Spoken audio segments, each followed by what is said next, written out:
Two, you're live. Well, good morning and welcome to Northern Lights Center for Spiritual Living. For community of people dedicated to using spiritual and practical principles to create lives we want to live. Northern Lights Center for Spiritual Living offers practical and spiritual tools to make what? Positive changes in our lives. Our promise here is to reveal, inspire, celebrate, magnify your greatness. We acknowledge our presence here on the traditional and unceded lands of the first people of Seattle, the Duwamish and Coastal Salish peoples. These people are still here, and we join with them in how they continue to honor and bring to light their ancient heritage. We seek to resist the erasure of Indigenous histories as we work towards honoring and inviting the truth.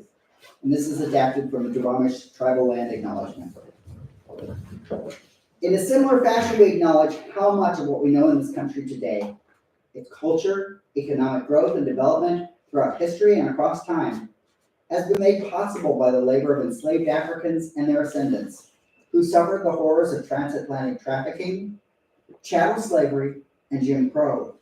We also name the Asian and Chicano people who toiled with little recognition.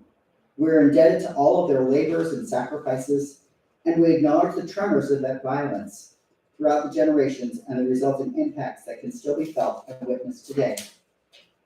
If you care to, please join us for our opening song, In This Very Room by Ron and Carol Harris. In this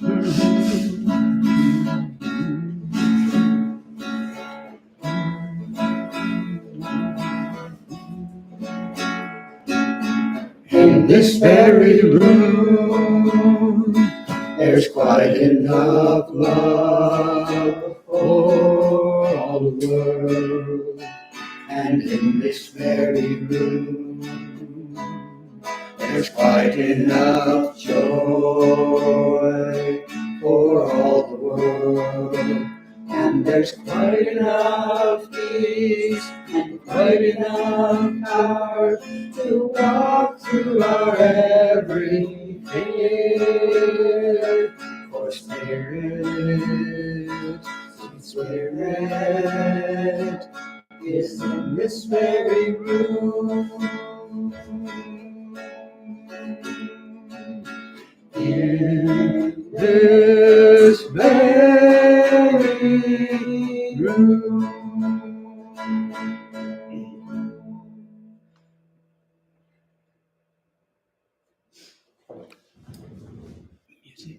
Okay. So for this morning's meditation, I'm going to invite you to find as comfortable a spot as you can find. I'm not saying it will be comfortable, but as comfortable as you can find. So allow yourself to become aware of your breath. We're constantly breathing, but in this moment, we put our consciousness, we reflect on that process of breathing. So as we breathe in, know that this inhalation can help the heart beat a little faster, can prepare the body for action. And as we breathe out, the heart rate slows down a little bit. And we could settle into calm, to rest. So in this consciousness of our breath, in and out,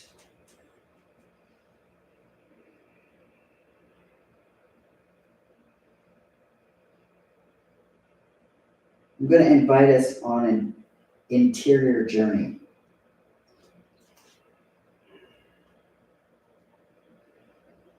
So take a moment and consider the seat of your dignity, the seat of that place of love and power. For some people, this may be residing in the heart.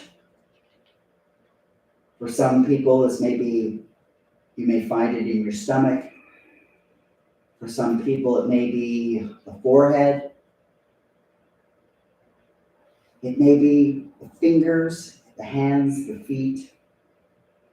But just become aware of the seat of your dignity, that place within that is able to convey your love and your personal power.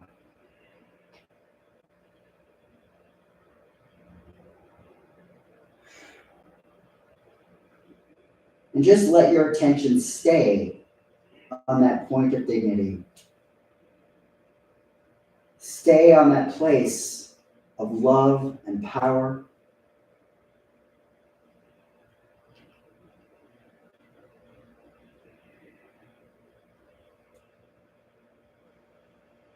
And use that space as a starting point for a series of little journeys.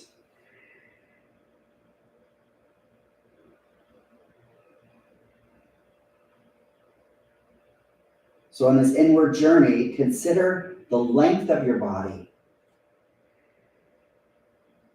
How would you characterize the length of your body as a means of expressing your dignity, for expressing your love and your power?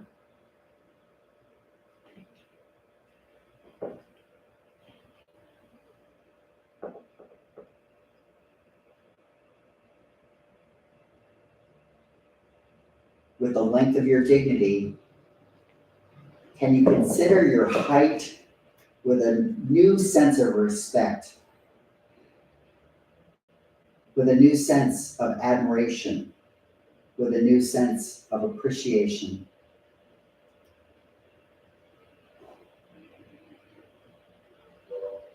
Just become aware of the length of that dignity within you, the length of your love, the length of your power, all within the physical form of your body.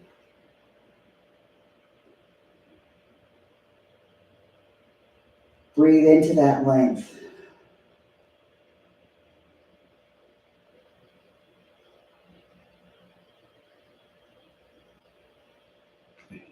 Give yourself the strength and appreciation for that length.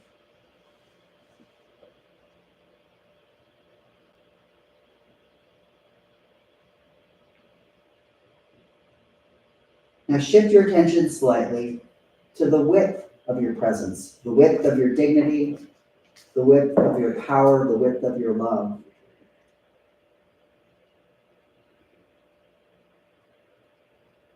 If you've ever looked in the mirror and struggled with your width, I'm too wide, I'm not wide enough, let that place of dignity, that center of dignity, that center of love and power, start to persuade you about the perfection of your width.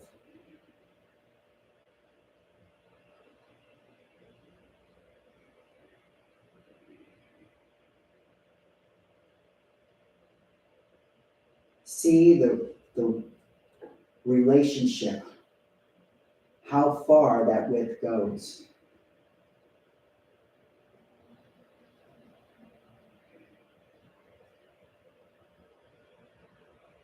And again, be present to that width with a sense of love, admiration, and gratitude. Let any old habits of shame, blame, regret, just allow yourself to set them aside.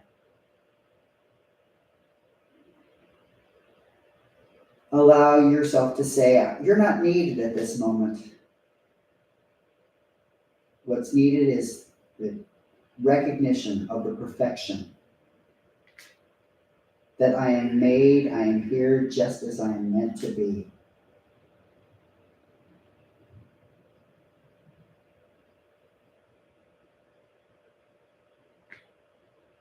So as we continue breathing in and breathing out, having explored our length and our width, let us turn our attention to the depth of our dignity, the depth of our capacity to love, the depth of our capacity to express power.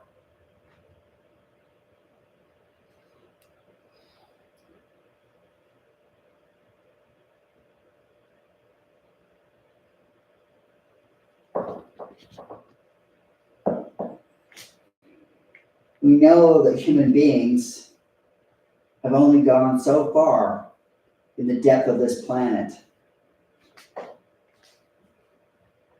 And in a similar fashion, how far are we willing to go to our own depths?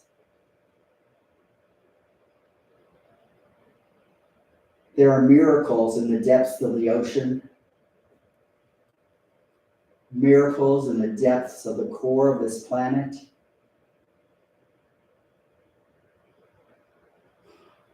Let that point of dignity ground us in our capacity to explore our own depths.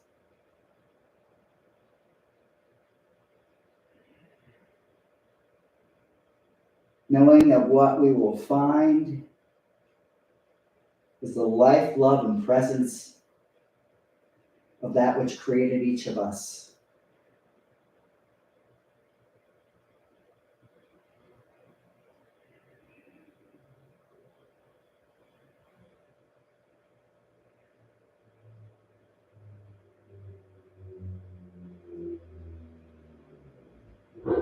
If the exploration of that depth raises any fears or doubts or questions,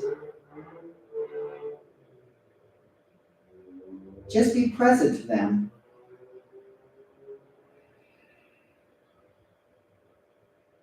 And know that the light of life itself resides within our depths.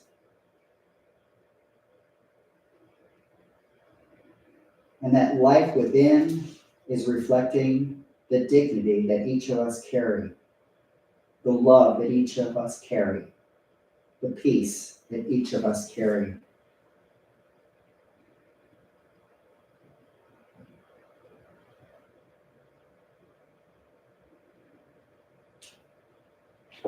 Finally, in this consideration of our dignity, in this consideration of our peace, of our love, of our capacities, as we've considered our length and our width and our depth, consider our reach. The reach of our dignity, the reach of our love, the reach of our power.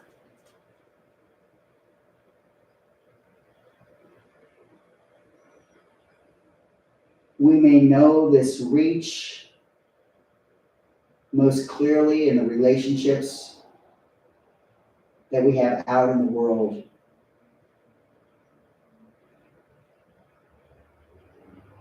Just as our length and our width and our depth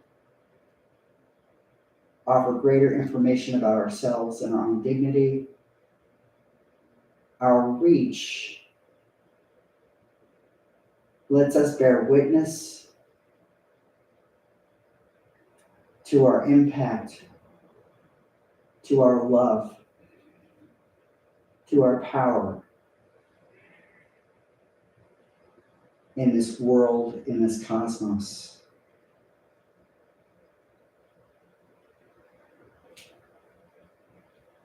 With gentle, loving kindness, just breathe in a sense of appreciation for the lives, for the circumstances that our dignity, that our love has touched and transformed.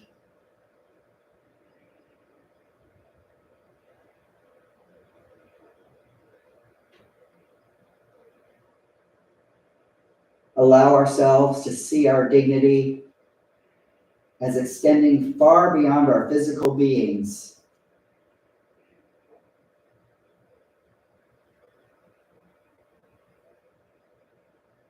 Let ourselves embrace what it is that we have done in the world.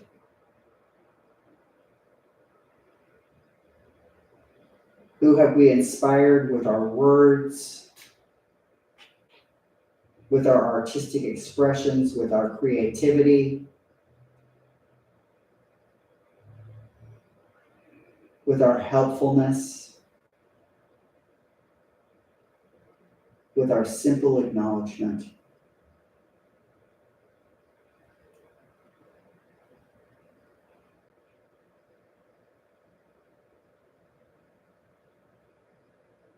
So as we see the breadth, the expansion of our lives, the depth, the vastness of our interior selves, our length and our width, just come back to that point of dignity that we identified. Notice if it's changed at all. Notice if we have a different sensation about it.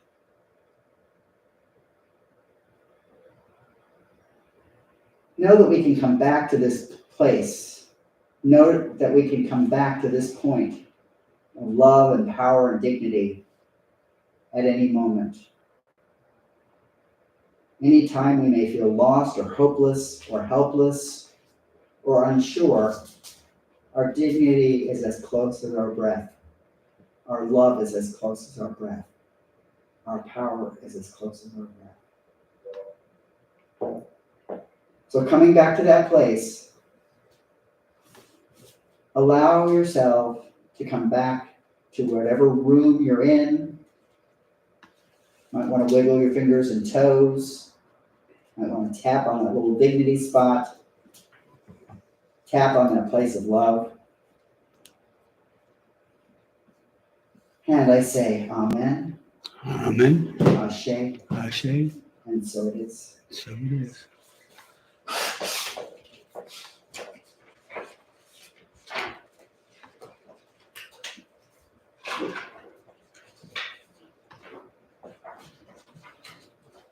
So we have our declaration. And you all know the routine. We do this 3 times. Please join me. We are An expanding and loving community working in a field of infinite potential. We are an expanding and loving community working in a field of infinite potential. And finally, We are an expanding and loving community working in a field of infinite potential. and Michael attached our new tagline, connected in spirit, transformed by love. Yay. So, today's reading comes from a blog post on the internet called Powerful Mind, Peaceful Life. And this comes from the editor-in-chief, co-host of the podcast, Barb Knows Best, Michelle Morosis. So Michelle said, recently, I found myself confused, hurt, and frustrated by another person's actions. I responded by judging this person, feeling sad that their actions strayed from my expectations, treating myself harshly, and wondering what I had done to make this person act this way. I have to say, I know all these behaviors only cause me more suffering. Yet, I do believe that trying situations serve as tests to see just how much we've learned on our paths in life. Despite working really hard to release and forgive this person, I was having difficulty getting to a place of peace, getting to a place of love. This lasted until election from A Course in Miracles changed everything. Accept people where they are. This concept shifted me out of a judging ego mindset and back into a loving, compassionate place. I immediately felt like I was viewing this person for the first time. And I could see that they were simply doing the best they could in that moment. The emotional charge was gone. And now I feel released from the mental anguish I was putting myself through over it. What a relief. And then I began to realize that incorporating this principle with every person we come into contact with would create so much more understanding and compassion in this world. Acceptance of where other people are means ditching judgment and expectations of how you think they should act. It also means releasing the inferiority complexes we pick up at times when we feel more evolved spiritually, mentally, and emotionally. The truth is, we will never fully know what is going on in someone else's life. We don't know the full truth, nor all their stories. Though at many times we try to write our own version of their stories to suit our ego's best interests. I'm sure guilty of that as well. What we do know for certain is that we are all just doing the best we can with the circumstances we are given. We've all been given very different lots in life, so the way in which we handle what life throws us will be different. The major key here is that it's not our job to judge others for how they handle life. It isn't even our job to try and change other people to make them better or more tolerable. Our job strictly is to consistently live in our own love, light, and truth. When we accept others as they are, we give them the space to find their own path and to learn their own truth. Just because we accept and love others as they are does not mean that we have to participate in their stories or mentalities. With acceptance and compassion also come healthy boundaries. If you're struggling in a relationship or situation with another person, try switching your mindset to allow them to just be where they are on their path in this moment. Don't try to change them. Don't allow yourself to get wrapped up in their story. Simply accept and notice what happens. And so it is. Okay. So is that, you love that? It's true. I mean, okay, so we have our final rendition of this month's chant. and I have corrected the one, the two spots. The us is supposed to be in my. No, it's us. I wanted us in all of them. Yeah.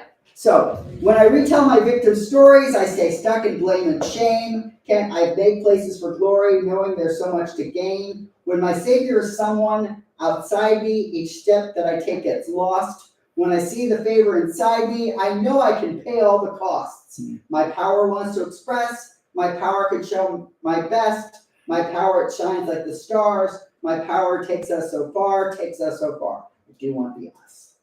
Okay, so please join me if you like, or just tolerate us as you can. Oh, no. When I retell my victims' stories, I stay stuck in blame and shame. Can I make places for glory, knowing there's so much to gain? When my savior is someone outside me, each step that I take gets lost. When I see the favor inside me, I know I can pay all the costs. My power wants to express. My power will show my best. My power, it shines like the stars. My power takes us so far, takes us so far. When you do tell your victim stories, you stay stuck in blame and shame. Can't you take the places for glory, knowing there's so much to gain? When your Savior is someone outside you, each step that you take gets lost. When you see the favor inside you, you know you can pay all the costs. Your power wants to express, your power to show your best. Your power shines like the stars. Your power takes us so far, takes us so far. When we tell our victim story, we stay stuck in blame and shame. And we make places for glory, knowing there's so much to gain. When our Savior is someone outside us, each step that we take gets lost. When we see the favor inside us, we know we can pay all the costs. Our power wants to express, our power to show our best. Our power shines like the stars. Our power takes us so far, takes us so far. And then we come back to I. When I retell my victim's story, I stay stuck in blame and shame. Can't I make places for glory, knowing there's so much to gain? When my Savior is someone outside me, each step that I take gets lost. When I see the favor inside me, I know I can pay all the costs. My power wants to express, my power to show my best. My power shines like the stars. My power takes us so far, takes us so far.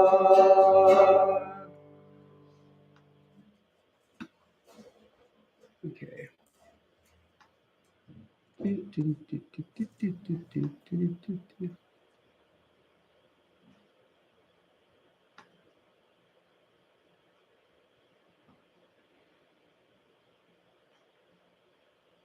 What is all this?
Imagine all the people living for today. Imagine there's no country with hard to do. Promise to kill or die. That's easier to do. And no religion to do. Imagine all the people living life in peace. They say I'm a dreamer, but I'm not the only one. I hope someday you'll join us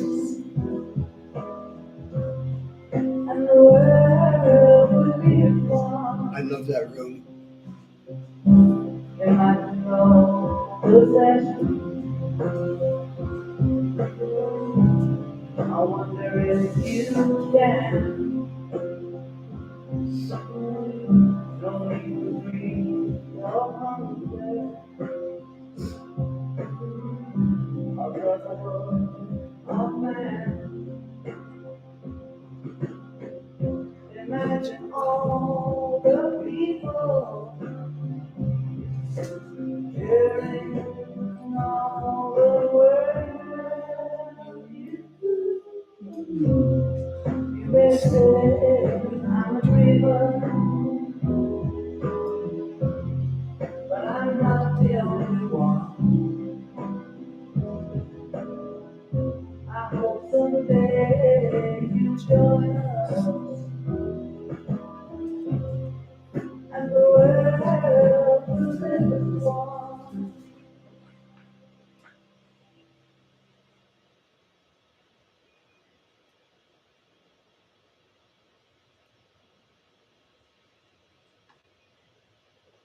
No kissing.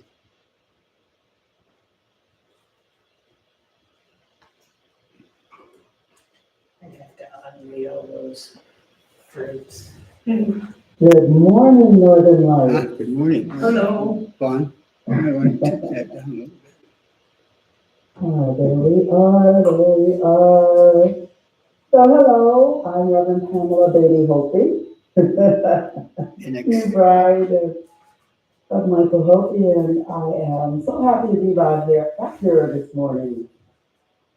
I had, along with getting married last week, I also had the amazing experience of going back to the church that I first experienced Science of Mind. I attended that church for 9 years, and then I moved to Seattle because it was time for a change, and I was in ministerial school. And my parents were here, and I wanted to be with them in the winter of their year. But I didn't take the time to do a proper goodbye Mm-hmm. to the spiritual community that had been so involved and active in my life. So when I got the invitation to the 50th anniversary celebration gala fundraiser, I booked a flight, I bought a ticket. My purpose of going back was, I thought, closure. There were still a number of people I knew at East Bay who were there 20 years later. A lot had moved on, and I heard more were coming in. So I went, just so I could be in the physical space of East Bay one more time. I hadn't seen that church in 17 years, and it had gone through a whole bunch of changes and challenges and so on and so on. And now they have this new minister, Reverend Eureka Blackman. I knew her back in the day when she was a bit young and not a minister. And what I knew of her was she was brilliant, she was energetic, she was a change agent, and sometimes she was a bit of a pain to those who were in charge because of her radical thinking.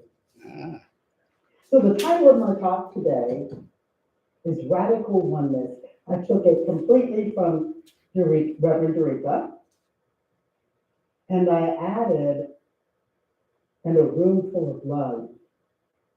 Because although Reverend Eureka didn't say it, she demonstrated it. What was so amazing about this experience going back to East Bay were two things. A lot of the elements that brought me to that church in the first place were there.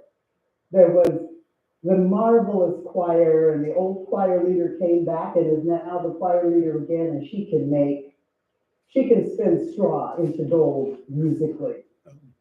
So the choir was off the hook. There were so many people who had remained steady and true to East Bay, who stayed there through all of the change, the ups, the downs. I have to confess that at one point when I was there, I thought about starting, and I've been fired by Reverend E Club. Because Reverend E was a little capricious. And she would say, oh, now never mind, I'm gonna get somebody else to do this. In a heartbeat. She just moved fast. If you weren't moving fast enough with her, then she got somebody else. Whoa. So we thought it was funny that happened.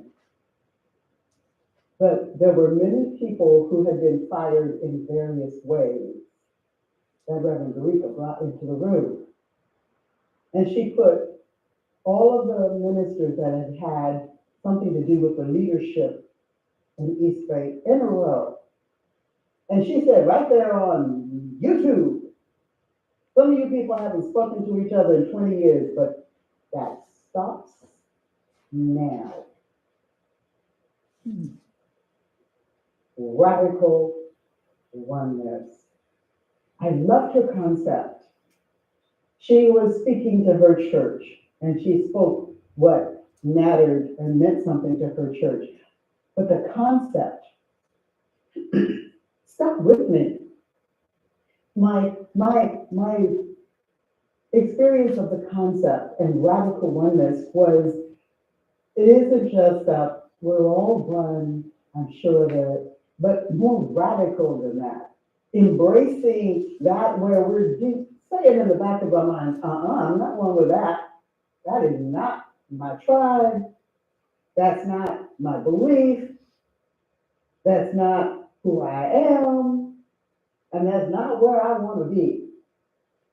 So we have all of these divisions and reasons for not being able to embrace other folks. And one of the things Reverend Dorica said that the whole room laughed at, she said, when I'm talking about radical oneness, I'm not necessarily talking just about the division in the political parties in the United States. She says, she literally said this, she says, Trump is just a distraction from what's really keeping us apart. She says, what about that uncle you don't like, or that cousin, or that sibling, or that parent you have issues with, or that spouse, or that ex, or that child, or.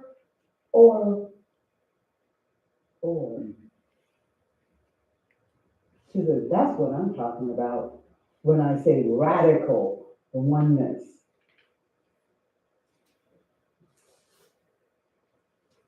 And I thought about that, and where I'm interpreting it is that the radicalness of radical oneness is it isn't a long process, it isn't a wish, a hope, a dream.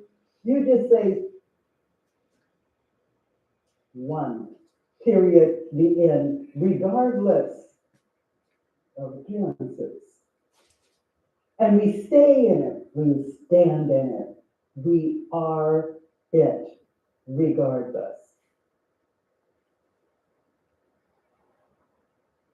And I don't remember if it was in the reading, I think it was in the reading that Reverend Ron just did, about having boundaries. It doesn't mean, okay, I forgive you, I love you, and I'm going to set myself up to have whatever it is I think you did to me happen again. It doesn't mean that. But it does mean expanding ourselves, and that's in the song that Reverend Vaughn wrote. Expanding ourselves, our power, allowing our power to fill the room, fill the city. We've talked about this before, how we hold ourselves in. Because we don't want to be too big, or we've been told, bring it in, tone it down. It makes people nervous when you're excited, emotional. People can't handle it. No, they can't, actually. But does that mean, therefore, we should turn it off? No. I don't think so. Because what we're doing is we're taking the power and the spirit and the energy that we possess, and we're packing it down and in effect, that old verse in the Bible about putting a bushel basket over your light. We've got bushel baskets. It's all over our life. And it isn't just a matter of being expressive emotionally out loud, but when we bring ourselves in, we bring in the impact we can have on the world. We bring in the creativity we could share with the world. We bring in the difference we can make for ourselves and others. We just pack it all in and we don't let it out.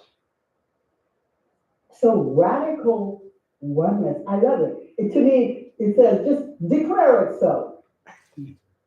Whether you're really feeling it or not, declare it so. We're one with everybody.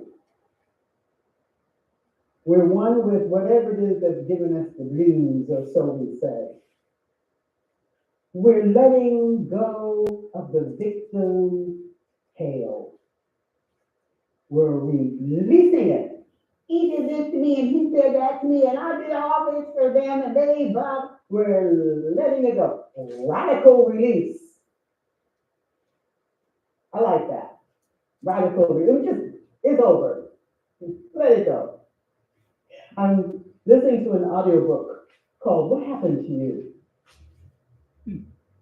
And thinking about what happened to you when we run into these different people or situations in our lives that are being brought forth by people like the boss or whatever, we tend to say, what's wrong with you? I actually heard that come out of my mouth a while ago. And I was like, what's wrong with you? How can you say that or think that or do that? Instead of, what's wrong with you? We could ask ourselves, what happened to you? And the book goes into detail. It's co-written by Oprah Winfrey and a professional in the field of human behavior. And he talks about how what has happened to people produces how they show up in the world. And Reverend Vanya would like this book. He talks about dealing with children in a way differently from how we usually do because of understanding that something has happened. So being able to say or hold in mind, actually, that something happened to them. They didn't just fall off the turnip truck and become an absolute jerk. Something along the way created that within them that is determining their behavior. They're not by nature jerks.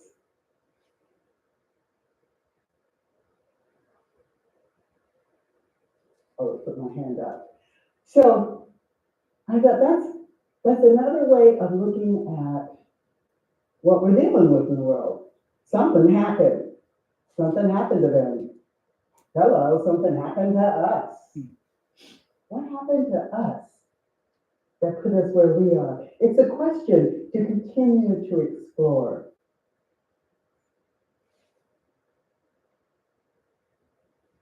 Another book,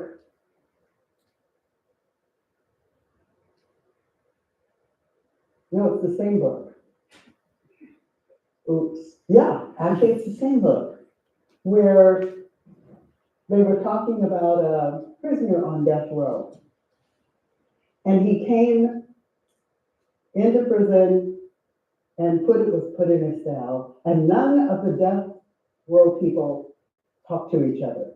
They were all in their own individual cells, and they didn't talk to each other. But you could hear them moaning, complaining, talking to themselves, crying out. And one evening, the new prisoner, I'll call him Nate, heard a prisoner down the way sobbing for hours. And finally, he broke the standard that had been going on, and he said, "Hey, man, what's wrong with you?" And the guy answered, "My mother died." And he and Nate got into a conversation. "Oh man, I'm sorry. I know mamas are precious to us." And it went on and went on. And after a while, all those folks were talking to each other. And Nate ended up being best friends with a guy who was on death row for having killed a black child, teenager, actually. And he was a Ku Klux Klan person. But they became best friends. Radical forgiveness. Radical oneness. They began to understand what happened to each other that brought them to where they are now on death row. And when the former Ku Klux Klanner was brought to the chair to be electrocuted, he said, "My people led me astray. They told me a lie. They told me black people were bad, to blame for everything. I believed them, and I was wrong."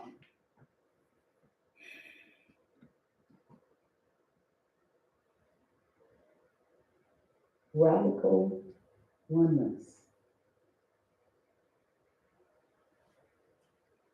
So it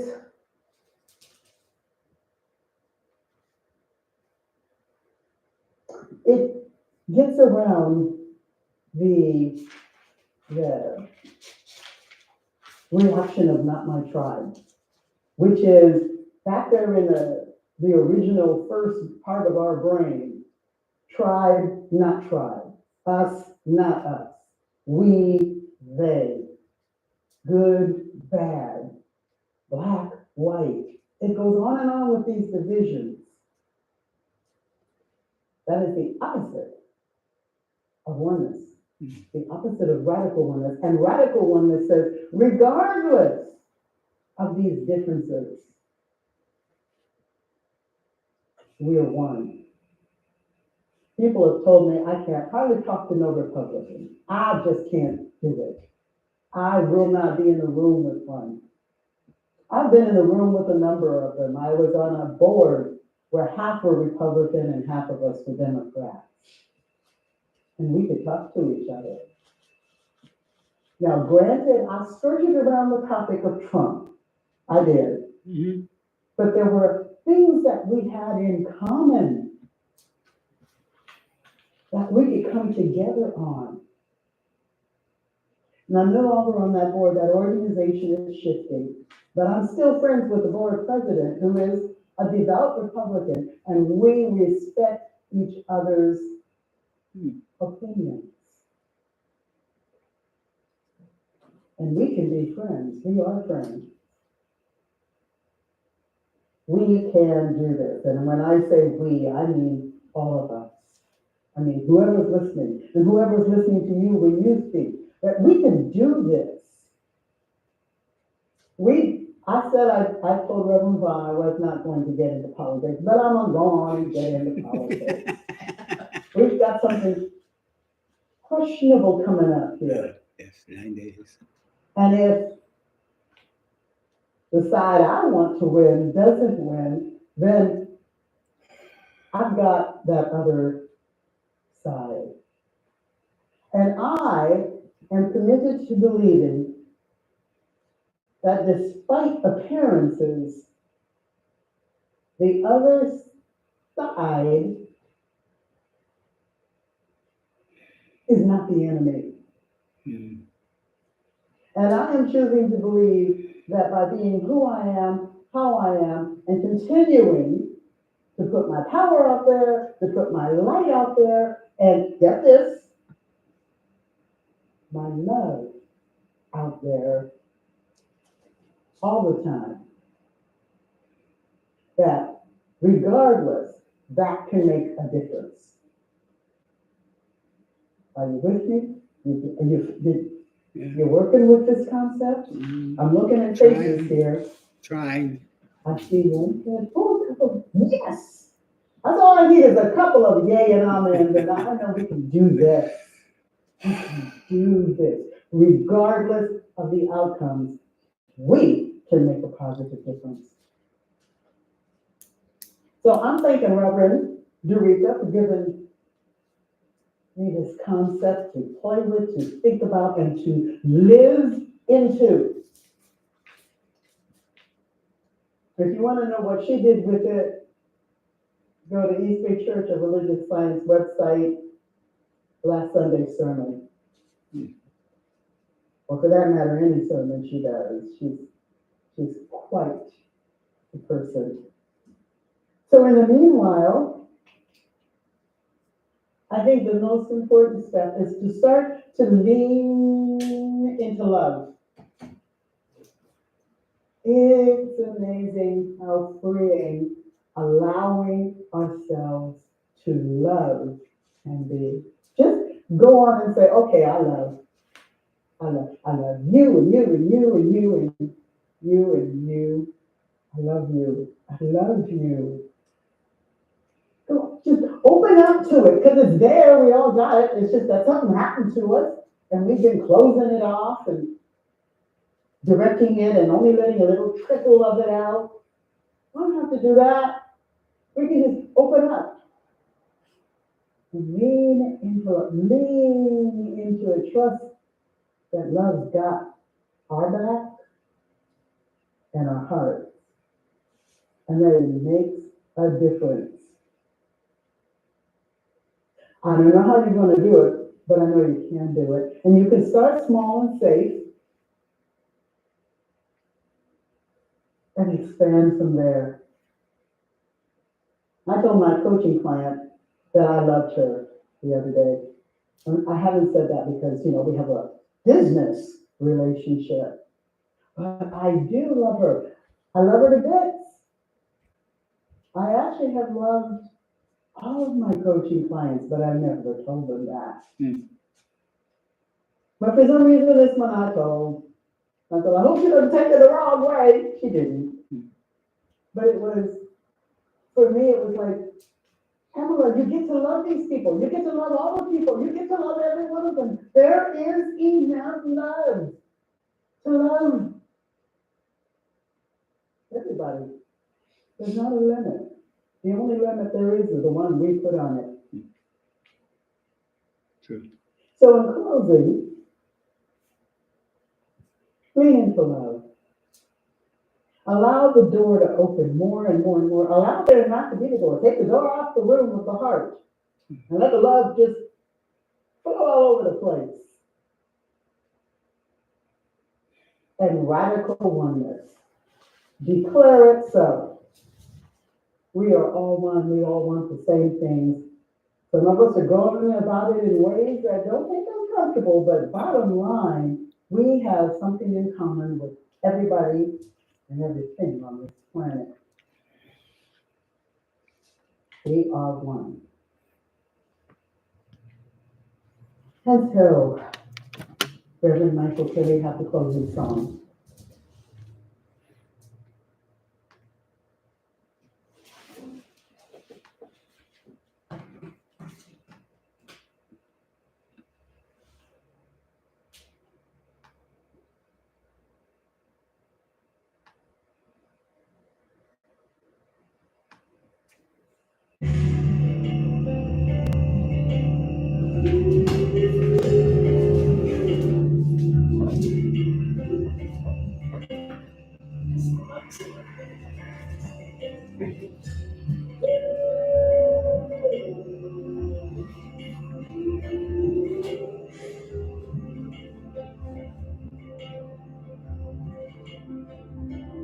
I am listening to the music of the Holy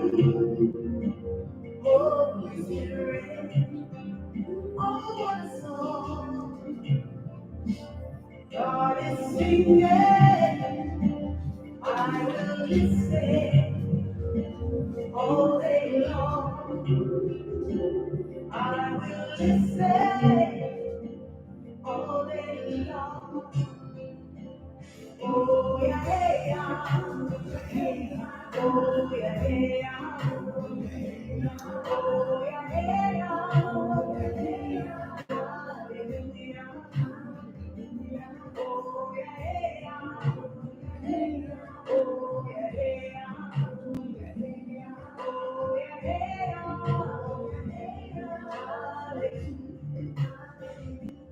Oh yeah, hey, yeah. Hallelujah. I am lifted in the love of the Holy Spirit. Oh, what a joy. God is beating. Praise the Spirit all day long. Praise the Spirit all day long. Oh, yeah, yeah. Oh, yeah, yeah. Oh, yeah, yeah. Hallelujah. Oh, yeah, yeah. Oh, yeah, yeah.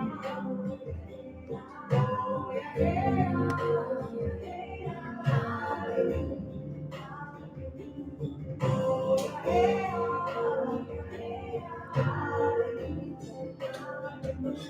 I am moving through the light of the Holy Spirit. This is life. God is fire.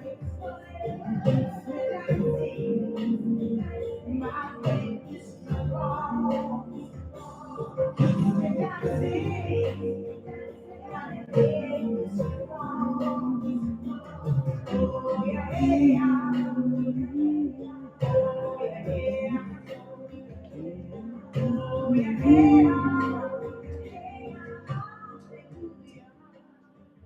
So I am declaring that we are continually using the power within us for good. We use it for our own good. And we use it throughout our lives and our moments without necessarily saying I'm doing good, but we're living in the good. We are trusting that there is a power that works around and within and through us to create good in the world and create good in our lives. So I am welcoming this good. I am living into this good. And I am declaring that we are all doing that, regardless of appearances. And so I am thankful for this good that created all that there is. I am thankful that I have access to it, that we have access to it, and that we can continue to create lives we love living through the use of this good. And so I close by saying, Ashe, Ashe. Amen, Amen. and so it And is. so it is. And thank you, Northern Lights, for having me here